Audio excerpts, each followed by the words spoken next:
Hello students, और कैसे हैं आप सब। आई होप आप लोगों ने अपनी पढ़ाई शुरू कर दी होगी और मेरे साथ आप लोग रिवीजन भी कर रहे होंगे जीएसटी का। और आप लोगों ने मेरा फर्स्ट वीडियो भी देख लिया होगा जीएसटी पर, जिसमें मैंने 3 चैप्टर्स कंप्लीट करे थे।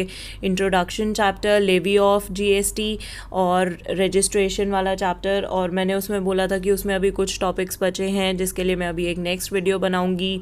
वो वाली वीडियोज़ मैं अभी बाद में अपलोड करूँगी, बिकॉज़ उसमें जितने भी टॉपिक्स हैं वो इतने ज़्यादा इंपॉर्टेंट नहीं है। जितने भी इंपॉर्टेंट चीज़ें थी वो मैं ऑलरेडी डिस्कस कर चुकी हूँ फर्स्ट वीडियो में। और आज की वीडियो में मैं concept of supply completely cover करने वाली हूँ, तो इस वीडियो को लास्ट तक ज़रूर देखना। और उससे पहले अगर आप लोगों ने अब तक अगर मेरे चैनल को सब्सक्राइब ना किया हो तो do subscribe and hit the bell icon. और अगर वीडियो अच्छा लगे तो लाइक और शेयर ज़रूर करना। और अब हम अपना वीडियो जल्दी से स्टार्ट करते हैं। अब यहाँ पे देखो, मैंने सबसे पहली चीज़ क्या लिखी हुई है, टैक्सेबल इवेंट। अब टैक्सेबल इवेंट क्या होता है? कोई एक ऐसा इवेंट जिसके होने की वजह से हमारी टैक्स लाइबिलिटी एक्टिवेट हो, मतलब जिस इवेंट के होने की वजह से हमारे ऊपर टैक्स इम्पोज हो, मतलब हमें टैक्स पे करना पड़े, हमारी लाइबिलिटी हो टैक्स की। ठीक है, तो ये नीचे एग्जाम्पल लिखा हुआ है। जल्दी से पहले ये एग्जाम्पल देखते हैं। जैसे इनकम टैक्स है, इनकम टैक्स के केस में मैंने लिखा हुआ है टैक्सेबल इवेंट हमारा क्या होगा, earning of income. Excise duty के केस में मैन्युफैक्चर ऑफ गुड्स। तो इसका मतलब क्या है कि अगर हमारी इनकम अर्न होगी तभी तो तुम इनकम टैक्स भरोगे ना। अगर इनकम अर्न ही नहीं हो रही है तो इनकम टैक्स भरने की क्या ज़रूरत है। प्लस नेक्स्ट है हमारा manufacture of goods. Manufacture of goods का मतलब क्या है? जब गुड्स हमारे मैन्युफैक्चर होंगे तभी तो आप एक्साइज ड्यूटी पे करोगे।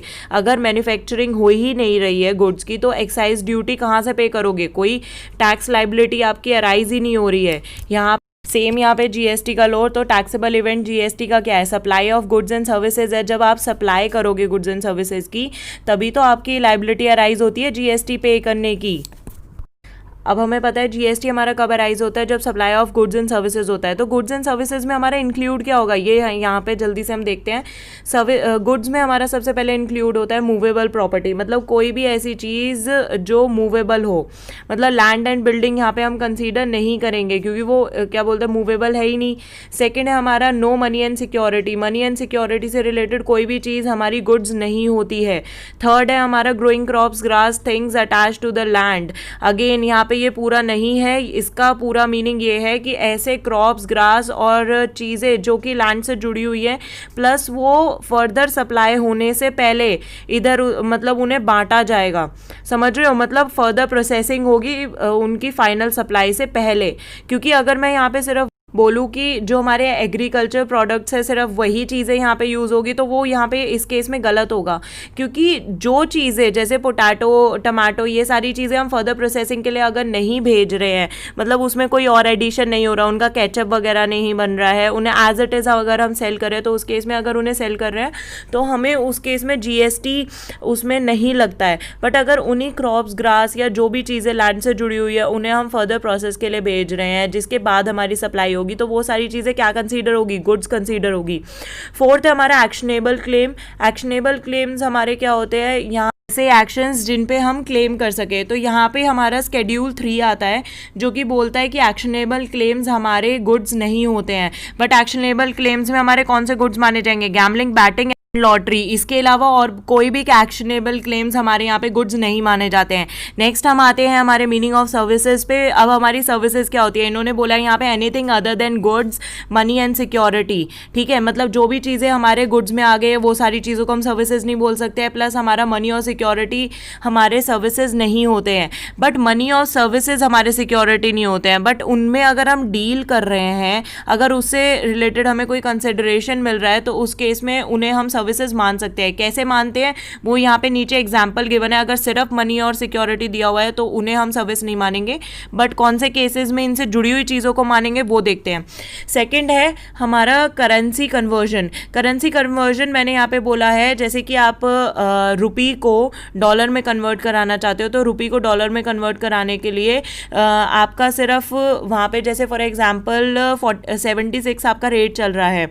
ठीक है, मतलब आपको $1 कितने में मिलेगा? 76 रुपीज़ में मिलेगा अगर हम मार्केट रेट देखें। बट आप अगर किसी से भी एक्सचेंज कराने जा रहे हो तो वो 78 ले रहा है आपसे रुपीज़ उस केस में, या 79 ले रहा है, तो उस केस में वो जो 2 या 3 रुपये ले रहा है ना, वो इस चीज़ के लिए अपनी सर्विस के लिए चार्ज कर रहा है, ठीक है। तो मतलब उसने कोई कंसिडरेशन चार्ज करा है, तो दैट मीन्स उसने एक सर्विस प्रोवाइड करी है। तो इस केस में मनी इन्वॉल्व था, बट मनी से क्या बोलते हैं रिलेटेड यहाँ पे हमें सर्विस मिली है, इस वजह से हम यहाँ पे सर्विस मानेंगे उसे, करेंसी कन्वर्जन को। सेकेंड है हमारा डिपॉजिट एंड विड्रॉल। अब डिपॉजिट आप बैंक में करके आए हो और विड्रॉल आप करे हो, फॉर एग्जाम्पल आपने 10,000 बैंक में जमा करवाए और उसके बाद 10,000 आपने विड्रॉ कर लिए। अगर आपको ऐसे ही हो, ऐसे तो आप घर के लॉकर में भी तो रख सकते हो, सेम चीज़ है, बट बैंक में आप क्यों रख रहे हो? बैंक में क्या करते हैं, वो इस चीज़ के लिए चार्ज करते हैं। आप डिपॉजिट कराते हो, विड्रॉल करते हो, तो उसके लिए वो अपना कुछ चार्ज लेते हैं, तो वो चार्ज करे, इसी वजह से वो उनकी एक सर्विस प्रोवाइड करना हो गया। नेक्स्ट हो गया एडवांसिंग रीपेमेंट ऑफ लोन। अगर आप एडवांस कर रहे हो, एडवांसिंग और रीपेमेंट ऑफ लोन क्या, प्रिंसिपल अमाउंट के बारे में यहाँ पे मैंने बात करी है कि अगर आप किसी से मतलब लोन ले रहे हो या आपने किसी को लोन दिया है, 10,000 का लोन लिया है और उसी हिसाब से आपने बाद में 10,000 उसे वापस कर दिए हैं, तो अब इसके इसमें क्या हुआ, अगर ऐसा ही हो, ऐसे तो आप किसी से भी लेके रख लो, उसका क्या फ़ायदा जो दूसरा आपको दे रहा है। उस केस में वो जो इंटरेस्ट वो चार्ज करता है ना, वो उसकी सर्विस हो गई है। तो यहाँ पे अगर आप प्रिंसिपल अमाउंट दे रहे हो तो प्रिंसिपल अमाउंट की तो कोई बात ही नहीं है, वो तो सर्विस मानी ही नहीं जाएगी, वो तो सिर्फ मनी इन्वॉल्व है, उससे कुछ अराइज नहीं हो रहा है। तो यहाँ पे अगर हमारा इंटरेस्ट होगा तो उस केस में इसे क्या मानेंगे हम, सर्विस। नेक्स्ट है इसमें ट्रांजैक्शन इन सिक्योरिटीज़। अभी मैंने बोला था सिक्योरिटीज़ भी हमारा क्या होता है, सर्विसेज नहीं होते हैं, ठीक है। तो सिक्योरिटीज़ को आप एक तरह से लेके चल सकते हो, ना ही वो गुड है ना ही वो सर्विस है। तो इस केस में हमारा क्या बोलते हैं, सिक्योरिटी से रिलेटेड हमारी चीज़ें सर्विस कब मानी जाएगी। फॉर एग्जांपल अगर आप सेल कर रहे हो, रिडेम्पशन कर रहे हो, परचेज कर रहे हो, इस केस में अगर सिर्फ आप नॉर्मली ये कर रहे हो तो उस केस में वो सर्विस नहीं मानी जाएगी। बट अगर इस केस में कोई एजेंट या ब्रोकर इन्वॉल्व होता है, वो एजेंट और ब्रोकर जो भी फ़ी चार्ज करेगा तो उस पर GST लगेगा, क्योंकि वो एक सर्विस प्रोवाइड की गई है, वो सिक्योरिटी से रिलेटेड है, ये याद रखना। नेक्स्ट पॉइंट है हमारा no transfer of title in securities. इसका मतलब क्या है, फॉर एग्जाम्पल एक पर्सन है, उसका क्या बोलते हैं किसी सिक्योरिटीज़ में राइट है, मतलब टाइटल क्या बोलते हैं टाइटल इन सिक्योरिटीज़ है, बट आप उसे डिबार कर रहे हो by giving some consideration. For example आपने पैसे दे दिए और बोला कि कुछ टाइम तक के लिए इसे क्लेम मत करना, इस पे अपना राइट मत मानना। फॉर एग्जांपल 6 मंथ्स के लिए आपने बोल दिया, तो इस केस में वो जो पैसे आपने 10,000 दिए हैं ना, जिस टाइम पीरियड के लिए वो नहीं मान सकता है, वो 10,000 आपने दिए थे ताकि वो डिबार हो जाए, तो उस केस में उस 10,000 पे GST इम्पोज होगा। अगेन ये सिक्योरिटी से रिलेटेड है, सिक्योरिटीज़ पर उसका राइट था, ठीक है। तो यहाँ पे no transfer of title in securities हुआ है by giving the consideration. Next है हमारा फ्यूचर कॉन्ट्रैक्ट। फ्यूचर कॉन्ट्रैक्ट में क्या होता है हमारा, कॉन्ट्रैक्ट्स हमारे बिल्कुल डेरिवेटिव्स की तरह होते हैं, मतलब जिनका प्राइस जो होता है वो डिपेंडेंट होता है वैल्यू ऑफ अंडरलाइंग स्टॉक या इंडेक्स ऑफ स्टॉक्स वगैरह पे, या जो भी उन्होंने अप्रूव करेंसीज हैं उनके ऊपर उनका प्राइस डिपेंड करता है। तो सेटलमेंट क्या होता है यहाँ पे, सेटलमेंट या नेट सेटलमेंट जो भी होता है वो हमारा मतलब ऐसे ही हो जाता है, यहाँ पे कोई भी एक्चुअल डिलीवरी नहीं होती है। बट अगर इन केस यहाँ पे एक्चुअल डिलीवरी हो, क्योंकि यहाँ पे एक ऑप्शन होता है फ्यूचर कॉन्ट्रैक्ट्स में भी कि आप लोग एक्चुअल डिलीवरी करना चाहते हो या नहीं करना चाहते हो, तो उस केस में अगर आप लोग एक्चुअल डिलीवरी के लिए जाते हो तो अगेन वो हमारे normal supply of goods and services की तरह माना जाएगा और वो लाइबल होगा GST के लिए। और नेक्स्ट मतलब अगर कोई सर्विस चार्ज क्या बोलते हैं, कोई सर्विस किसी ने जैसे ब्रोकर वगैरह ने प्रोवाइड करी है, तो उस केस में उसने फ़ी चार्ज करा है या डॉक्यूमेंटेशन फ़ी या ब्रोकरिंग चार्जेस कुछ भी चार्ज करे हैं, तो वो भी चार्जेबल टू GST होता है। नेक्स्ट है हमारा forward contract. Forward contract again हमारा किस तरीके का कॉन्ट्रैक्ट होता है, एक एग्रीमेंट होता है जो हमारा बनाया जाता है ये सोच के कि हम आगे किसी फर्दर डेट पे, एक प्री डिटरमाइंड फ्यूचर डेट होती है आपकी, उसके लिए हम अपना डिसाइड करते हैं कि हम सेल करेंगे या परचेज करेंगे किसी कमोडिटी को, ठीक है, प्री डिटरमाइंड अमाउंट पे। फॉर एग्जांपल आप कुछ सेल करना चाहते हो फ्यूचर में और आपने डेट डिसाइड कर लिया प्लस आपने अमाउंट भी डिसाइड कर लिया है, तो इस केस में आप क्या कर सकते हो, या तो आप actual delivery of underline commodity कर दो, सेटलमेंट कर दो, या फिर नेट सेटलमेंट भी हम लोग कर सकते हैं। नेट सेटलमेंट क्या होना चाहिए, हमारा जो फॉरवर्ड रेट है ना जो आपने डिसाइड करा है उसके बीच में, उसके और प्रिवेलिंग जो मार्केट रेट है उनके बीच का जो डिफरेंस है उसका नेट सेटलमेंट आपका होना चाहिए और एक्चुअल डिलीवरी होनी चाहिए। अगर ये हो जाता है तो उस केस में हमारा वो अगेन चार्जेबल टू GST है, और अगर कोई फ़ी वगैरह चार्ज करिए तो फ़ी वो भी हमारा GST चार्जेबल है। नेक्स्ट है हमारा exit load on mutual funds. इसका मतलब है जैसे आप म्यूचुअल फंड्स वगैरह में इन्वेस्ट करने जाते हो तो वहाँ पे आप लोगों को जो भी इन्वेस्ट वगैरह करवाते हो तो उसके लिए वो फ़ी चार्ज करते हैं, तो उस पर भी जीएसटी आपका लगेगा। और 6 पॉइंट है हमारा sale purchase acquisition of secure debt. इस केस में मैंने अभी आपको बोला था कि सेल परचेज वगैरह आप कुछ भी कर रहे हो तो इस केस में आपका जीएसटी नहीं लगेगा, बट अगर कोई ब्रोकर और एजेंट इन्वॉल्व होगा तो वो जो भी फ़ी वगैरह चार्ज कर रहे होंगे तो उस पर जीएसटी आपका लगेगा। बट वैसे अगर सेल परचेज करोगे तो उसमें कोई भी जीएसटी नहीं लगेगा। अब यहाँ पे मैंने एक टेबल बनाया हुआ है, जल्दी से वो टेबल हम डिस्कस कर लेते हैं। जैसे कि मैंने फर्स्ट पार्ट लिखा हुआ है इसमें एक्टिविटी में जैसे हमारा सबसे पहली एक्टिविटी है supply of goods and services. अगर हमारा supply of goods and services हो रहा है तो उस केस में हमें कंसिडरेशन रिक्वायर्ड है, ठीक है। और हमारा यहाँ पे supply in furtherance of business होना चाहिए सप्लायर की तरफ से। ऐसा नहीं है कि आपने वैसे ही गुड्स एंड सर्विसेज सप्लाई कर दिए, नहीं ऐसा नहीं है। आप आगे अपना फ्यूचर क्या बोलते हैं बिजनेस बढ़ाना चाहते हो, इसी वजह से आपने यहाँ पे supply of goods and services करा है। नेक्स्ट है हमारा यहाँ पे import of services. Import of services मतलब बाहर से आपने कोई सर्विस इंपोर्ट करी है तो इस केस में कंसिडरेशन रिक्वायर्ड होता है। और फर्दरेंस ऑफ बिजनेस के केस में यहाँ पे लिखा हुआ है कि मे और मे नॉट, ठीक है। मतलब आप अपना बिजनेस शायद बढ़ाना भी चाहते हो और या वैसे ही आपने ली है, आगे अपना बिजनेस नहीं बढ़ाना चाहते हो, तो इस केस में जीएसटी लाइबल होगा। क्या बोलते हैं यहाँ पे जीएसटी पे करना पड़ेगा अंडर आरसीएम। ये सारा ये जो टेबल यहाँ पे मैंने बना रखा है ये हम आगे जितनी भी हम एक्टिविटीज़ हमारे स्केड्यूल 1, 2 और 3 में हम कवर करेंगे वो सारी की सारी ये एक्टिविटीज़ वहाँ पे कवर हो जाएंगी और ज़्यादा क्लैरिटी मिलेगी। इस टेबल के लिए बस इतना ही याद रखो, जैसे सप्लाई विदाउट कंसिडरेशन यहाँ पे मैंने लिखा हुआ है, मतलब इसमें कंसिडरेशन की ज़रूरत नहीं है। तो ऐसी कुछ एक्टिविटीज़ हमारी स्केड्यूल 1 में गिवन है जो कि जिसमें हमें कंसिडरेशन की ज़रूरत नहीं होती और फिर भी उसे सप्लाई माना जाता है और उस पर जीएसटी लगता है। नेक्स्ट मैंने यहाँ पे लिख रखा है डीम्ड सप्लाई। डीम्ड सप्लाई के केस में मैंने बोला है कि इस केस में कुछ केसेस को छोड़ के हमें कंसिडरेशन की ज़रूरत है और ऐसी कुछ एक्टिविटीज़ हमारी स्केड्यूल 2 में गिवन है जो कि हम अभी आगे डिस्कस करते हैं जल्दी से। अब यहाँ पे जल्दी से देखो, जैसे एक्टिविटीज़ को भी ना हमने 3 स्केड्यूल्स में बांटा हुआ है, स्केड्यूल 1, स्केड्यूल 2 और स्केड्यूल 3। स्केड्यूल 1 में सारी ऐसी एक्टिविटीज़ आएगी जिसे हम सप्लाई मानेंगे। अभी मैंने पीछे क्या बोला था, कुछ केसेस में हमें कंसिडरेशन नहीं गिवन होता है फिर भी हम उसे सप्लाई मानते हैं, वो भी हमारा स्केड्यूल 1 में ही कवर होगा।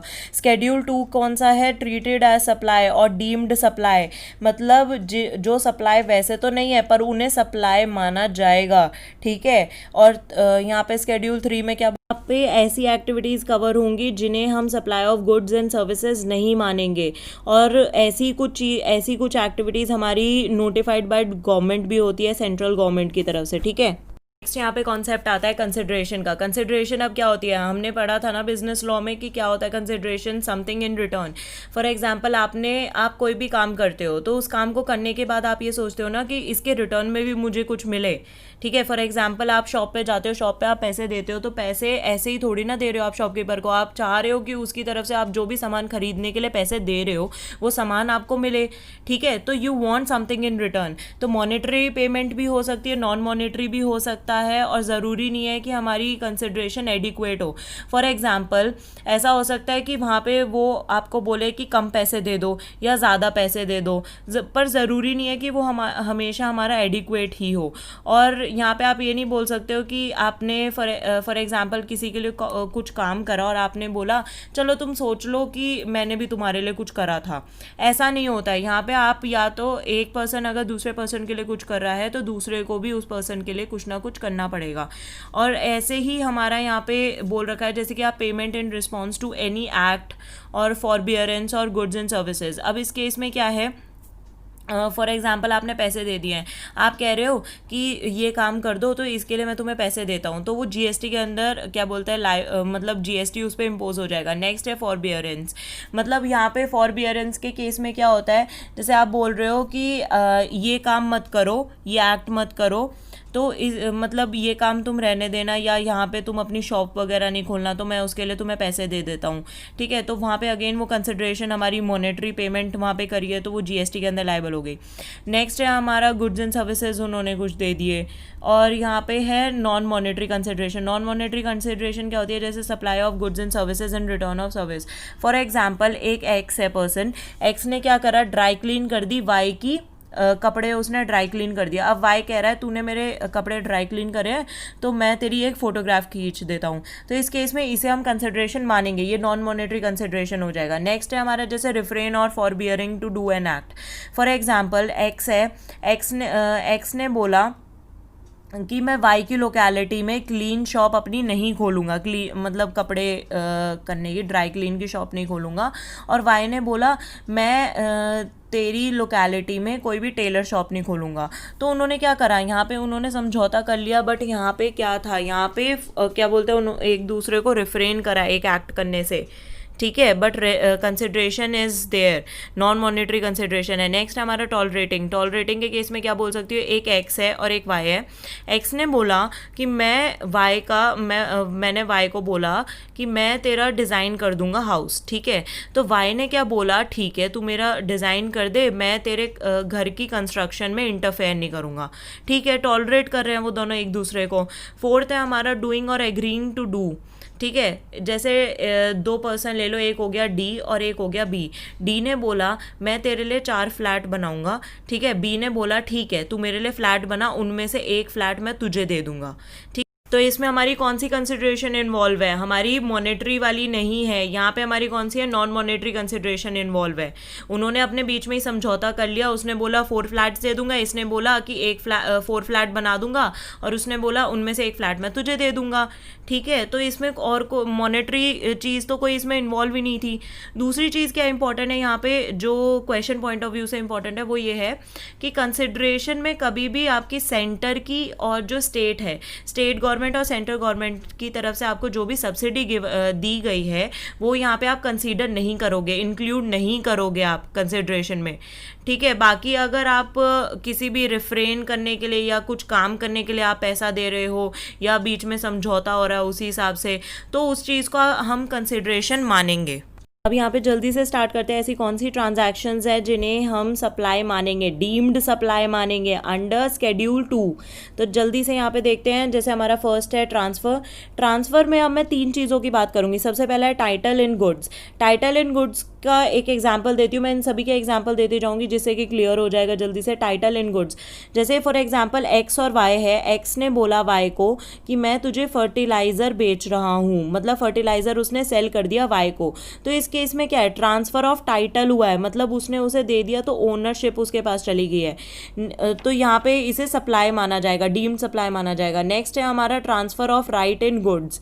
Transfer of right in goods का मतलब क्या है, एक एक्स और वाई हैं। एक्स ने बोला कि मैं तुझे अपना कंप्यूटर रेंट पे दे रहा हूँ, ठीक है, तो यहाँ तू उसे यूज़ कर सकता है। तो यहाँ पे क्या करा है, उसने अपनी ओनरशिप ट्रांसफ़र नहीं करी है, उसने टाइटल ट्रांसफ़र नहीं करा है गुड्स में, उसने सिर्फ वहाँ पे क्या ट्रांसफ़र करा है, राइट टू यूज़ ट्रांसफ़र करा है। नेक्स्ट है हमारा transfer of title in goods under a forward contract. For example x और वाई ने एक कॉन्ट्रैक्ट बनाया 20 जुलाई 2019 को कि फ्यूचर डेट पे इतने में मतलब ये गुड तू ले लेना, ठीक है। तो अब क्या होगा, फ्यूचर डेट क्या ली थी उन्होंने, 1 दिसंबर 2019। कब बनाया कॉन्ट्रैक्ट, 20 जुलाई 2019। और जब 1 दिसंबर 2019 को वो फुल पेमेंट कर देगा वाई एक्स को, तो उस केस में क्या होगा, उसे ओनरशिप ट्रांसफ़र हो जाएगी, तो उसे क्या माना जाएगा, डीम्ड सप्लाई माना जाएगा। नेक्स्ट है हमारा लैंड और बिल्डिंग के केसेस है 2, जिसमें फर्स्ट है हमारा lease tenancy of land building, जिसमें सिर्फ ये है कि अगर लाइसेंस इसका मिल जाए या लीज या टेनेंसी टू ऑक्यूपाई लैंड हो जाए, तो उस केस में हम इसे डीम्ड सप्लाई मानते हैं। नेक्स्ट है हमारा लेटिंग out of land and building. इस केस में क्या है, कोई भी कमर्शियल, इंडस्ट्रियल या रेजिडेंशियल कॉम्प्लेक्स हो, अगर मैं उसे बिजनेस या कॉमर्स या के लिए यूज़ करूं, के लिए दिया हो, जैसे कोई भी रेजिडेंशियल प्रॉपर्टी भी अगर कमर्शियल पर्पज़ के लिए दी हो, तो उस केस में जो भी उससे रेंट आएगा वो हमारा जीएसटी टैक्सेबल होगा, ठीक है। भले ही आपने होली दिया हुआ है, पार्टली दिया हुआ है, जितना भी आपने दिया हुआ है ना, उतने पार्ट से जितना भी आपको रेंट आ रहा है, अगर कमर्शियल पर्पज़ के लिए दिया हुआ है, तो वो क्या होगा, आपकी डीम्ड सप्लाई मानी जाएगी। नेक्स्ट है इसमें हमारा ट्रीटमेंट और प्रोसेस यहाँ पे दिया हुआ है, जिसमें मैंने जॉब वर्कर का बोला है। इसमें मैंने बोला है अगर एक पर्सन जब दूसरे पर्सन के गुड्स पर सर्विसेज अप्लाई करता है, ठीक है, मतलब आउटसोर्स ऑफ वर्क होता है। जैसे मैंने अभी पिछले लास्ट वीडियो में आप लोगों को समझाया था कि एक पर्सन है जिसने अपना मैन्युफैक्चरिंग ऑफ टी शर्ट्स वगैरह वो सब कुछ कर रहा है, बट बटन वगैरह लगाने के लिए किसी टेलर को दे दिया है, सारी टी शर्ट्स पे वही बटन वगैरह लगा रहा है, तो वो क्या है, वो एक जॉब वर्कर है। ठीक है, जॉब वर्कर को यहाँ पे क्या करा है, उसने काम आउटसोर्स करा है, तो वो एक ट्रीटमेंट, वो क्या माना जाएगा, इसे डीम्ड सप्लाई माना जाएगा। ठीक है, कि वो एक सप्लाई कर रहा है, सप्लाई और सर्विस कर रहा है। अब इसमें नेक्स्ट है ट्रांसफ़र ऑफ बिजनेस असेट्स। अब इसमें हम क्या कर रहे हैं, बिजनेस असेट्स को हम ट्रांसफ़र कर रहे हैं, कैसे कैसे, सारे इसमें से जल्दी से देखते हैं। जैसे ट्रांसफ़र और disposal of goods forming part of assets of business. अब इस केस में क्या होता है, ऐसा कोई पर्सन जो कि कैरी ऑन कर रहा हो, अपने बिजनेस को रन कर रहा हो, अब वो उस बिजनेस में से जो कुछ गुड्स हैं या जो गुड्स हैं जो असेट का उसका पार्ट फॉर्म कर रहे हैं, उन गुड्स को या असेट्स को वो डिस्पोज ऑफ कर दे या वो ट्रांसफ़र कर दे, तो उस केस में उसे भी हम सप्लाई की तरह ही ट्रीट करते हैं, सप्लाई ऑफ गुड्स की तरह ट्रीट करते हैं। नेक्स्ट है हमारा business goods put to non business use. अब इसमें एक एग्जांपल देती हूँ, फॉर एग्जांपल एक्स लिमिटेड है। एक्स लिमिटेड क्या बोल रही है, एक्स लिमिटेड के पास ना 50 एक्स है, मतलब जिसका कंपनी है उसके पास है 50 कंप्यूटर्स, 50 कंप्यूटर्स उसके पास है। अब इस केस में उसने क्या करा, एक कंप्यूटर अपने फ्रेंड को दे दिया उसके पर्सनल यूज़ के लिए। अब यहाँ पे ये चीज़ याद रखना, उसने उसे उसके पर्सनल यूज़ के लिए दिया है, बट उसने ओनरशिप ट्रांसफ़र नहीं करा है, सिर्फ यूज़ करने के लिए दिया है। तो इस केस में भी हम इसे क्या मानेंगे, इसे हम सप्लाई ही मानेंगे। ठीक है, नॉन बिजनेस यूज़ के लिए उसने दिया है बिजनेस गुड्स को, क्योंकि उसके कंप्यूटर वहाँ पे बिजनेस का पार्ट थे, उसके असेट्स थे, उसने वो चीज़ दी है, तो इसीलिए use of business goods for non business use. Next हमारा treatment of goods after the person ceases to be a taxable person. अब इस केस में क्या, एक पर्सन है जो टैक्सेबल पर्सन था, मर गया है, और वो एक ऐसे बिजनेस का पार्ट था जिस बिजनेस में गुड्स थे, गुड्स उसके असेट्स का पार्ट थे। अब ऐसे बिजनेस का क्या करा है, वैसे बिजनेस में उसके जो भी गुड्स बचे हुए हैं उसे मान लिया जाएगा कि वो डीम्ड सप्लाई करे गए हैं। फॉर एग्जांपल यहाँ पे मैं ले लेती हूँ, जैसे एक एक्स लिमिटेड है, एक्स लिमिटेड में एक्स की ही कंपनी थी ये। अब उसने अपना क्लोज़ करा था बिज़नेस ऑन नवंबर 25 एंड 2019 को उसने अपना क्लोज़ कर दिया। उसके बाद ही, उसके थोड़े दिन बाद ही क्या हुआ, वो मर गया। क्या बोलते हैं, इमीडिएटली आफ्टर नवंबर 25 वो मर गया। तो उस केस में क्या होगा, उसके पास जितने भी बिजनेस में चीज़ें पड़ी हुई थी, फॉर एग्जांपल उसके पास स्टॉक पड़ा हुआ था 1 लाख से ऊपर का, उसके पास जो भी स्टॉक पड़ा हुआ है, तो उसे क्या मान लिया जाएगा, उसे डीम्ड सप्लाई मान लिया जाएगा। बट ये वाला रूल तभी एप्लीकेबल है अगर वो बिज़नेस जो कि यहाँ पे एक्स लिमिटेड का था, अगर वो बिज़नेस किसी और पर्सन को नहीं दे दिया गया है, या फिर किसी ऐसे पर्सनल रिप्रेजेंटेटिव को जो कि क्या बोलते हैं, who is deemed to be a taxable person.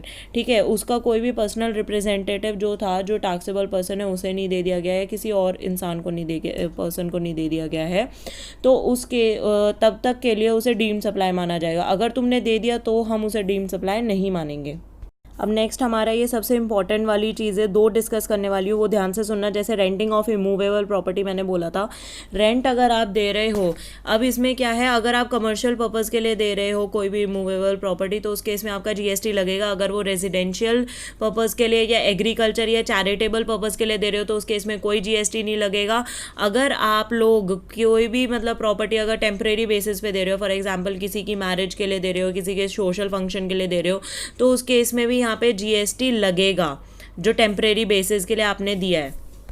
Next है हमारा construction of complex building civil structure. अब इस केस में क्या है, फॉर एग्जांपल कोई भी बिल्डर है, किसी पर्सन के लिए वो बिल्डिंग कंस्ट्रक्ट कर रहा है। ठीक है, अब यहाँ पे मैं क्या कह रही हूँ, वो उसके लिए बिल्डिंग कंस्ट्रक्ट कर रहा है। ठीक है, अब इस केस में क्या है कि अगर हमारी यहाँ पे ना 2 कंडीशंस मैंने यहाँ पे रेड मार्कर से लिखी हुई है। जैसे फर्स्ट है इशुएंस ऑफ कंप्लीशन सर्टिफिकेट और बिल्डिंग्स फर्स्ट ऑक्यूपेंसी। अब इस केस में क्या है, जीएसटी हमारा कब लगेगा, कंस्ट्रक्शन ऑफ बिल्डिंग पे। तो इसमें है कि अगर फॉर एग्जांपल आप कोई बिल्डिंग बनवा रहे हो और बिल्डिंग के लिए आपने मांगे हैं ऑलमोस्ट 10 लाख, ले लो, छोटा ही अमाउंट में बोल रही हूँ, इतने में वैसे बिल्डिंग बनती नहीं है, 10 लाख मैं लेके चल रही हूँ कि 10 लाख में 10 लाख मेरी उसकी टोटल अमाउंट है। अब उसने बोला है, अब मेरा उसने कंप्लीशन सर्टिफिकेट दिया है, जैसे कंप्लीट हो गया है मेरा, और कंप्लीशन सर्टिफिकेट उसने मेरा जून में दे दिया किसी डेट को, ठीक है, जून में दे दिया, और मैंने ऑक्यूपाई करा है वो जुलाई में, समझ रहे हो। या फिर ऐसा हो सकता है कि मैंने जून में ऑक्यूपेंसी करी हो और जुलाई में मेरा कंप्लीशन सर्टिफिकेट उसने दे दिया हो। अब इन दोनों डेट में से जो भी डेट पहले पड़ेगी, उस डेट के बाद से, अगर उस डेट के बाद उसने पूरे अपने 10 लाख रुपए दिए हैं तो उस पर जीएसटी अट्रैक्ट नहीं होगा। अगर फॉर एग्जांपल जून में आपको कंप्लीशन सर्टिफिकेट मिल गया है तो उस टाइम पीरियड जून से पहले पहले अगर आपने हाफ भी पेमेंट कर रखी है तो उस केस में भी फुल अमाउंट पे जीएसटी अट्रैक्ट होगा। और अगर फुल अमाउंट दे रखी है तो फुल पे होगा ही जीएसटी अट्रैक्ट, पर अगर हाफ भी दे रखी है तब भी हमारा फुल अमाउंट पे जीएसटी अट्रैक्ट हो जाएगा। और अगर मैं बोल रही हूँ सेल ऑफ इमूवेबल प्रॉपर्टी, मैं बोलूँ कि सेल ऑफ इमूवेबल प्रॉपर्टी भी तो जीएसटी के अंदर आना चाहिए, नहीं, जीएसटी के अंडर नहीं आएगा। सेल ऑफ इमूवेबल प्रॉपर्टी अगर याद हो, अगर कोई भी लैंड या बिल्डिंग तुम कुछ बेच रहे हो तो उस पर क्या होता है, हमें कैपिटल गेन आता है, तो कैपिटल गेन हमारा इनकम टैक्स वाले में लगता था ना, तो वो यहाँ पे क्यों आएगा, तो इस पे जीएसटी हमारा एप्लीकेबल नहीं होगा। नेक्स्ट है हमारा टेम्परेरी ट्रांसफ़र और permitting use of intellectual property right. अब इस केस में मैं एग्जांपल लेती हूँ, जैसे एक एक्स है, कोई साइंटिस्ट है, अब उसने बोला उसके पास एक पेटेंट राइट होता है आर्ट पेपर का। अब उस केस में क्या है, उसके पास एक आर्ट पेपर का पेटेंट राइट है, तो एक वाई कंपनी है, उस वाई कंपनी को उसने टेम्परेरी बेसिस के लिए दे दिया है। फॉर एग्जाम्पल उसने बोला है कि 1 साल तक के लिए तुम्हारे पास ये पेटेंट राइट रहेगा, तुम इसे यूज़ कर सकते हो, और उसके लिए उसने पेमेंट ले लिया 20 लाख। तो इस केस में इसे हम क्या मानेंगे, डीम्ड सप्लाई मानेंगे, क्योंकि उसने इंटेलेक्चुअल प्रॉपर्टी राइट जो दिया है वो टेम्परेरी बेसिस पे उसने ट्रांसफ़र करा है। नेक्स्ट है हमारा डेवलपमेंट, डिज़ाइन, प्रोग्रामिंग, कस्टमाइजिंग। इन सब में हमारा क्या है, इस सब में क्या है, इसे डीम्ड सप्लाई माना जाता है। कैसे, इसमें इन्होंने बोला है ऐसी कोई भी चीज़ हमारे इंफॉर्मेशन टेक्नोलॉजी सॉफ्टवेयर में इंक्लूड होगी जिसमें डाटा हो, इमेज हो, सोर्स साउंड हो, जिसे कोई भी मैनिपुलेट कर सकता है, ठीक है, कोई यूज़र मैनिपुलेट कर सकता है, तो वो सारी चीज़ें अगर यहाँ पे होती है तो उसे हम डीम्ड सप्लाई मानते हैं। नेक्स्ट है agreeing to the obligation to refrain from an act and to tolerate an act और अ सिचुएशन और टू डू एन एक्ट। अब इस केस में क्या है, ये वही सारी चीज़ें जो अभी मैंने पीछे डिस्कस करी थी, टॉलरेट करना और क्या बोलता है एक्ट वगैरह, इस सब चीज़ में ये अभी मैं डिस्कस कर चुकी है, इसे भी हम डीम्ड सप्लाई मानते हैं। नेक्स्ट है transfer of right to use any goods. अब इस केस में क्या है, मैं ट्रांसफ़र कर रही हूँ राइट, ठीक है, कि तुम इसे यूज़ कर सकते हो, बट यहाँ पे मैं पैसे लेके ट्रांसफ़र कर रही हूँ। वहाँ पे क्या था, मेरा दोस्त है, मैंने उसे दे दिया थोड़े टाइम के लिए उसे यूज़ करने के लिए। अब यहाँ पे क्या है, मेरा यहाँ पे पर्पज़ रेलिवेंट नहीं है कि किस वजह से मैं दे रही हूँ यूज़ करने के लिए, बस यहाँ पे पैसे मिलने चाहिए, पैसा मिल रहा है, इसी वजह से मैंने उसे राइट ट्रांसफ़र करा है उसे यूज़ करने का। नेक्स्ट हमारा वर्क कॉन्ट्रैक्ट, जिसे हम ट्रीट करेंगे कॉम्पोजिट सप्लाई की तरह से। कॉम्पोजिट सप्लाई क्या होता है, फॉर एग्जांपल कॉम्पोजिट सप्लाई मैं आगे भी बताऊंगी क्या होता है। जैसे मतलब एक लैपटॉप लिया है, आप लैपटॉप लेने गए हो, तो उस केस में लैपटॉप के साथ साथ आपको माइक्रोसॉफ्ट ऑफिस भी मिल रहा है, कोई विंडो भी मिल रही है साथ में, या उसके साथ कोई बैग वगैरह भी मिल रहा है। तो ये सारी चीज़ें क्या है, जब आप लैपटॉप वगैरह लेने जाते हो या कंप्यूटर वगैरह लेने जाते हो तो उसमें कुछ ना कुछ ऐसी चीज़ें डली होती है, तो वो उनके बिना आपको खाली डब्बा तो नहीं मिलेगा ना, तो वो मतलब उसके साथ जुड़ के ही चीज़ आती है, तो उसे हम क्या बोलते हैं, कॉम्पोजिट सप्लाई। अब उसके लिए वो कुछ अलग चार्ज नहीं करते हैं, वो इकट्ठा एक अमाउंट आप लोगों से चार्ज करेंगे, 80,000 या 1 लाख जो भी उसके लिए चार्ज कर रहे हैं, तो वो साथ में मिल के आ रही है, जुड़ के आ रही है, एक नेचुरल चीज़ है वो, ठीक है, तो उसे बोलते हैं हम कॉम्पोजिट सप्लाई। तो कॉम्पोजिट सप्लाई के अंडर ही मैंने ये 2 चीज़ें बोली है। फर्स्ट है वर्क कॉन्ट्रैक्ट। वर्क कॉन्ट्रैक्ट के केस में आप बोल सकते हो, जैसे एक वर्कर है, जैसे एक एक्स लिमिटेड है, उसने बोला कि मेरा एक कमर्शियल फ्लैट है नारीमन पॉइंट पे मुंबई में, और वाई लिमिटेड को उसने बोला है कि ऐसा करो, तुम आके ना मेरा रेनोवेट कर दो, मेरा जो फ्लैट है मेरा रेनोवेट कर दोगे तुम, और अपना ही सामान जो अब वाई लिमिटेड क्या करेगा, सारा अपना सामान यूज़ करेगा रेनोवेशन में। तो अब इस केस में क्या हुआ, सिर्फ रेनोवेट करने के लिए बोलेगा, अब वो सामान भी यूज़ कर रहा है तो वो कॉम्पोजिट सप्लाई हो गई है। ठीक है, ऐसा भी हो सकता था कि एक्स दे देता वहाँ पे सामान की, ये सारा सामान तुम ले लो, सिर्फ रेनोवेट करके दे दो। पर यहाँ पे क्या है, वाई ही रेनोवेट कर रहा है, तो इसे हम क्या मानेंगे, इसे हम मानेंगे डीम्ड सप्लाई। नेक्स्ट है हमारा supply of food other article for human consumption to be treated as composite supply. अब इस केस में होता है जैसे कि आपके कुछ चीज़ें होती है ना, जैसे कि आप बोल सकते हो कोई भी फूड वगैरह आपके घर पे डिलीवर होता है या रेस्टोरेंट से कुछ चीज़ें आती है जो साथ में ही आएंगी खाने पीने की, मतलब उसके बिना नहीं आ सकती है, तो उस केस में उसे भी हम कॉम्पोजिट सप्लाई मानते हैं और उसे भी हम यहाँ पे क्या मानेंगे, home delivery of food items वगैरह को क्या मानेंगे, डीम्ड सप्लाई मानेंगे। नेक्स्ट है supply of goods. Supply of goods by AOP BOI to its members. अगर कोई भी सप्लाई कर रहे हैं, ये सिर्फ अपने मेंबर्स को सप्लाई कर रहे हैं, तो उस केस में क्या माना जाएगा, इसे भी हम डीम्ड सप्लाई मान लेंगे। अब इसमें हम सबसे पहला स्टार्ट करते हैं permanent transfer disposal of business assets. अब इस केस में क्या होता है, आप परमानेंट ट्रांसफ़र कर रहे हो अपने बिजनेस एसेट या डिस्पोज ऑफ कर रहे हो। जैसे फर्स्ट टाइम मैंने बोला है सप्लाई टैक्सेबल, मतलब सप्लाई होनी चाहिए एक टैक्सेबल पर्सन टू टैक्सेबल या taxable to non taxable person होनी चाहिए। नेक्स्ट है हमारा permanent transfer of asset, permanent transfer ही होना चाहिए।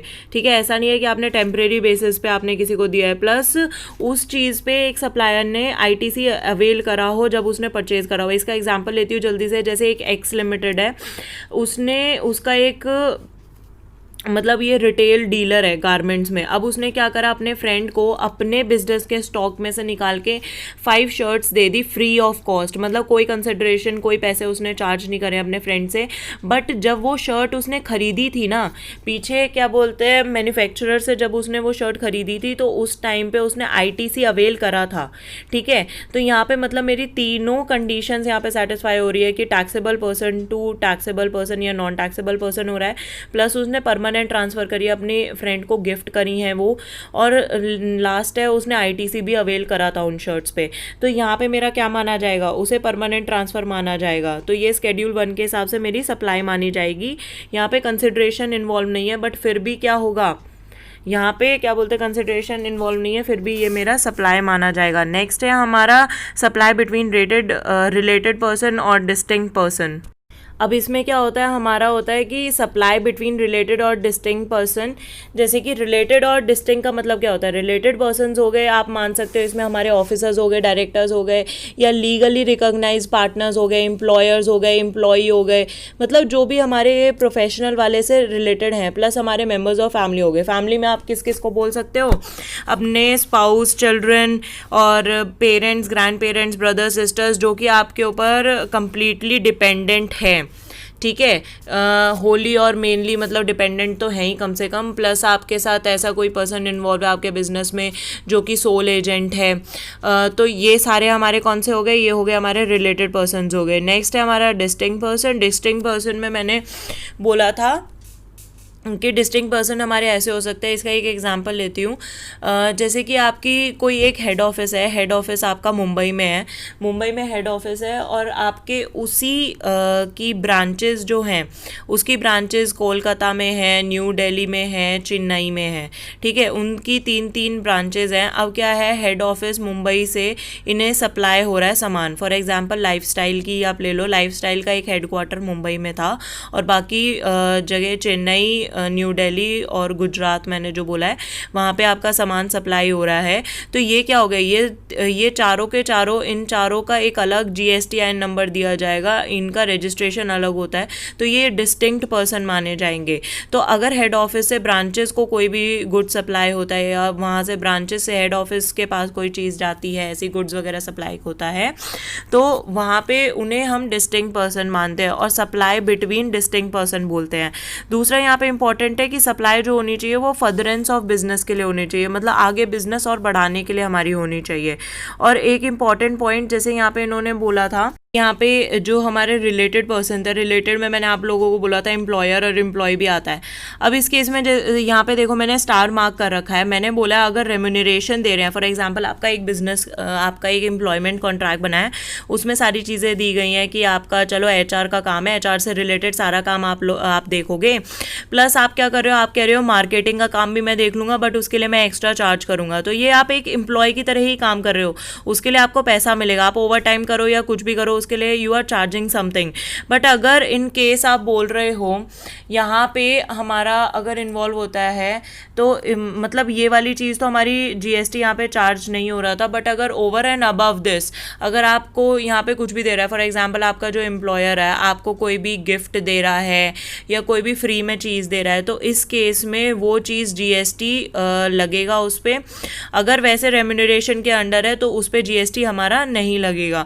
और यहाँ पे मैंने दूसरा पॉइंट लिया है supply of goods between principal and agent. Principal and agent का आपको मतलब पता है कि एजेंट क्या कर रहा है, या तो गुड्स रिसीव कर रहा है ऑन बिहाफ ऑफ प्रिंसिपल या गुड्स सप्लाई कर रहा है आगे further on behalf of principal, ये होता है एजेंट का काम। अब यहाँ पे क्या है कि दो हमारी चीज़ें होनी चाहिए कंसीडर। एक तो अगर वो कंसिडरेशन चार्ज नहीं कर रहा है, ठीक है, फिर भी वो अपने प्रिंसिपल के बिहाफ पे काम कर रहा है, तो यहाँ पे हमारा GST अट्रैक्ट होगा। एग्जाम्पल लेती हूँ इसमें, एक एक्स लिमिटेड थी और एक वाई लिमिटेड थी। एक्स लिमिटेड प्रिंसिपल है, वाई लिमिटेड उसका एजेंट है जो आगे फर्दर सप्लाई कर रहा है। अब यहाँ पे कोई मैटर नहीं करता है कि इनवॉइस पे वो किसका नाम दे रहा है। फॉर एग्जांपल वाई लिमिटेड क्या कर रहा है, आगे फर्दर सप्लाई कर रहा है, बट जो इनवॉइस पे उसने अपना नेम यहाँ पे मेंशन कर दिया। फॉर एग्जांपल उसने बोल दिया कि वाई लिमिटेड है, ठीक है, वाई लिमिटेड का नेम उसने अपना मेंशन कर दिया है, एक्स लिमिटेड जो प्रिंसिपल था उसका नेम मेंशन नहीं करा है। तो इसमें कोई फ़र्क नहीं पड़ता है।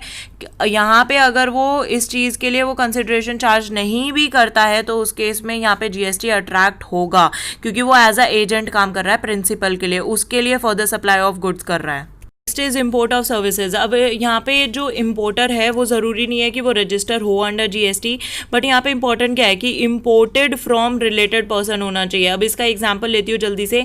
फर्स्ट दो एग्जांपल लूँगी। पहला एग्जांपल है जैसे कोई एक्स है, बिजनेसमैन है, उसका कोई यंगर ब्रदर है, वो इंटीरियर डिज़ाइनर है, वो चला गया हांगकॉन्ग, बट वो वहाँ पर जाके प्रैक्टिस नहीं कर रहा है, वो अभी कहीं पर काम नहीं कर रहा है। तो एक्स ने क्या बोला कि ऐसा कर, तू यहाँ पे आके ना मेरा जो रेजिडेंशियल हाउस है उसे आके थोड़ा सा इंटीरियर डेकोरेशन उसका कर दे, मतलब उसे पूरा अच्छे से काम कर दे। तो इस केस में क्या होगा, जो भी अब यहाँ पे उसने उसे पैसा तो दिया नहीं, consideration is not there, but यहाँ पे उसने इंपोर्ट भी करी है, पर यहाँ पे GST अट्रैक्ट नहीं होगा। क्यों नहीं होगा यहाँ पे? इसलिए नहीं होगा क्योंकि ये किसी भी फर्दरेंस ऑफ बिजनेस के लिए नहीं थी एक्स के। बट यहीं पे अगर मैं बोलूँ फॉर एग्जांपल कोई वाई कंपनी है, वो एक एडवोकेट्स की फर्म है। अब इस केस में क्या है, वो जो हेड ऑफिस है, मतलब वो जो एडवोकेट्स की फर्म है उसका हेड ऑफिस है हमारा हैदराबाद में, और उसकी एक ब्रांच और है जो सिंगापुर में है। अब कोई भी ऐसा लीगल मैटर आ गया जिसमें उसे कुछ समझ नहीं आ रहा है हेड ऑफिस को, उसने क्या करा, उसने अपनी सिंगापुर वाली ब्रांच से एक लीगल एडवाइस ली, बट कोई भी कंसिडरेशन पे नहीं करा। बट यहाँ पे क्यों ली गई है लीगल एडवाइस, यहाँ पे ली गई है बट वो फर्दरेंस ऑफ बिजनेस के लिए ली गई है, अपने बिजनेस को आगे बढ़ाने के लिए ली गई है, और कंसिडरेशन कुछ भी पे नहीं करा है। बट यहाँ पे GST क्या होगा, GST हमारा यहाँ पे एप्लीकेबल होगा। अब हम अपना जल्दी से स्टार्ट करते हैं एक्टिविटीज़ गिवन इन शेड्यूल 3। अब इसमें मैंने बोला था सबसे पहले एम्प्लॉयमेंट। अगर कोई भी आपका एम्प्लॉयमेंट का कॉन्ट्रैक्ट है, उसी के अकॉर्डिंगली आप काम कर रहे हो, उसके लिए कोई रेम्यूनरेशन मिल रही है, तो उसका वो GST के अंदर नहीं माना जाता है, उसे गुड्स एंड सर्विसेज नहीं माना जाएगा, supply of goods and services. Next है हमारा कोर्ट। अगर हमारा डिस्ट्रिक्ट कोर्ट है, हाई कोर्ट है, सुप्रीम कोर्ट है, इनसे कोई भी सर्विसेज मिल रही है तो उसे भी यहाँ पे हम सप्लाई ऑफ सर्विस नहीं मानेंगे। नेक्स्ट है हमारा MP हो गए, मेंबर ऑफ पार्लियामेंट हो गया, ऐसा कोई भी पर्सन जो कि ड्यूटी परफॉर्म कर रहा है एज पर द कॉन्स्टिट्यूशन, मतलब अंडर द कॉन्स्टिट्यूशन, और या सेंट्रल गवर्नमेंट या स्टेट गवर्नमेंट में चेयरमैन है, मेंबर ऑफ डायरेक्टर या कुछ भी है, तो उन लोगों से जो भी हमारी सर्विस मिल रही है उसे हम सप्लाई ऑफ सर्विस या ऑफ सर्विसेज और गुड नहीं मानेंगे। नेक्स्ट है हमारा फ्यूनरल। इसे भी, ये भी हमारा जीएसटी के अंडर हमारा नहीं माना जाता है। इसे भी क्या होता है, ट्रांसपोर्टेशन ऑफ डिजीज हो गया या उसके लिए लकड़ी वगैरह या कुछ भी पूरा क्रेमेशन से रिलेटेड कुछ भी सामान हो, उन सारी चीज़ों को हम supply of goods and services नहीं मानते हैं। नेक्स्ट है हमारा लिकर लाइसेंस। लिकर लाइसेंस हमें पता है कि इसके लिए अगर हम बाई चांस अगर कोई कंसिडरेशन भी पे कर रहे हैं, कोई फ़ी पे कर रहे हैं, उसका लाइसेंस हमें मिल जाए, फिर भी उस चीज़ को हम यहाँ पे कंसीडर नहीं करेंगे supply of goods and services. Next है हमारा सेल ऑफ लैंड। अभी मैंने आपको बोला था सेल ऑफ लैंड को हम क्या मानते हैं, कैपिटल गेन मानते हैं। कंस्ट्रक्शन ऑफ अ बिल्डिंग और लैंड हमने बोला था कि उसे हम मानते हैं, उसके ऊपर हमारा जीएसटी लगता है, सेल ऑफ लैंड के ऊपर नहीं लगता है। एक्शनेबल क्लेम्स मैंने बोला था लॉटरी, गैम्बलिंग, बेटिंग के ऊपर लगता है जीएसटी। इसके अलावा जितने भी एक्शनेबल क्लेम्स हैं उनके ऊपर नहीं लगेगा जीएसटी। इसके बाद है supply from non taxable territory to a non taxable territory, very simple. उसके अगला है supply of warehoused goods. तो इस केस में क्या है, इसमें यह है कि supply of warehouse goods होना चाहिए किसी भी पर्सन को before clearance for home consumption, ठीक है। और नेक्स्ट है हमारा supply of endorsement of goods. इसमें क्या है, इसमें है कि सप्लाई ऑफ गुड्स होना चाहिए हमारा कंसाइनी के थ्रू किसी भी पर्सन को, ठीक है, जिसमें आप एंडोर्स कर रहे हो आपके documents of title to the goods, और क्या बोलते हैं यहाँ पे, बट ये होना चाहिए before clearance for the home consumption. अब यहाँ पे एक्टिविटीज़ में 2-3 चीज़ें जो इंपॉर्टेंट है वो मैं बता देती हूँ। एक्शनेबल क्लेम्स यहाँ पे इंपॉर्टेंट है, सेल ऑफ लैंड वाला याद रखो वो इंपॉर्टेंट है, एम्प्लॉयमेंट और कोर्ट वाला इंपॉर्टेंट है, बाकी सारे इतने इंपॉर्टेंट नहीं है। एक्टिविटीज़ गिवन इन शेड्यूल 3 में।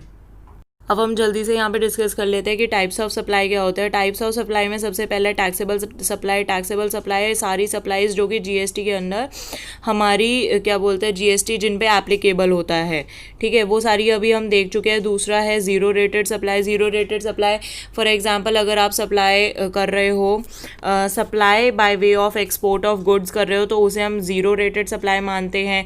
या आप कर रहे हो कोई भी supply of goods and services कर रहे हो स्पेशल इकोनॉमिक जोन्स को, तो उसके उन्हें भी हम ज़ीरो रेटेड सप्लाई होता है। मतलब यहाँ पे निल माना जाता है, ज़ीरो माना जाता है आपका जीएसटी, ठीक है। यहाँ पे एग्जेम्प्ट नहीं है, ये ज़ीरो माना जाता है। डिफरेंस है, एग्जेम्प्ट कौन से हो गए, जो जिन पे आपका जीएसटी लगता ही नहीं है, मतलब जो टैक्सेबल ही नहीं है अंडर जीएसटी, ठीक है। फॉर एग्जांपल यहाँ पे आप ले सकते हो एल्कोहल वगैरह ले सकते हो या पेट्रोलियम प्रोडक्ट्स आप ले सकते हो, तो वो हमारे एग्जेम्प्ट फ्रॉम सप्लाई है जिनके ऊपर जीएसटी हमारा लगता ही नहीं है। नेक्स्ट है हमारा कॉन्टिन्यूस सप्लाई। कॉन्टिन्यूस सप्लाई आप बोल सकते हो फॉर एग्जांपल आपने कोई भी एक कॉन्ट्रैक्ट फॉर्म करा है कि 3 महीने तक, 3 महीने में हर हफ्ते गुड्स आप सप्लाई करके जाओगे इतने अमाउंट के, तो वो क्या हो गया, 3 महीने तक मेरे को हर हफ्ते यहाँ पे गुड्स मिल रहे हैं, तो कॉन्टिन्यूसली मेरे को सप्लाई मिल रही है, तो वो उसे क्या बोलेंगे हम, कॉन्टिन्यूस सप्लाई बोलते हैं। नेक्स्ट है इंटरस्टेट और इंट्रास्टेट सप्लाई। इंटरस्टेट मतलब एक स्टेट से दूसरे state, intrastate within the state जो सप्लाई होती है, दिल्ली टू दिल्ली ही सप्लाई हो। डीम्ड सप्लाई अभी हम देख चुके हैं। नेक्स्ट है हमारा कॉम्पोजिट सप्लाई और मिक्स सप्लाई। कॉम्पोजिट सप्लाई मैंने अभी बताया था आप लोगों को कि टैक्सेबल पर्सन से हमारा रेसिपिएंट तक जाता है, प्लस वो नेचुरली बंडल्ड होते हैं। जो मैंने अभी लैपटॉप वाला एग्जांपल दिया था कि माइक्रोसॉफ्ट MS ऑफिस आपको मिल रहा है, प्लस विंडो 10 आपको मिल रही है, और साथ में बैग वगैरह भी मिल रहा है 80,000 में, तो ये नेचुरली बंडल्ड है, तो ये कॉम्पोजिट सप्लाई होता है। अब इस केस में इंपॉर्टेंट चीज़ क्या है, रेट ऑफ जीएसटी क्या होगा। रेट ऑफ जीएसटी होगा जो प्रिंसिपल वाले पे, प्रिंसिपल सप्लाई पे हमारा होगा। तो प्रिंसिपल सप्लाई क्या है हमारा, यहाँ पे प्रिंसिपल सप्लाई है लैपटॉप। लैपटॉप के ऊपर, सप्लाई ऑफ लैपटॉप के ऊपर जो भी हमारा रेट अप्लाई होता है, फॉर एग्जांपल 18 होता है या 28% जो भी होता है, उस केस में हमारा वो वाला रेट एप्लीकेबल हो जाएगा हमारी पूरी ट्रांजैक्शन, हमारे पूरी कंसिडरेशन के ऊपर।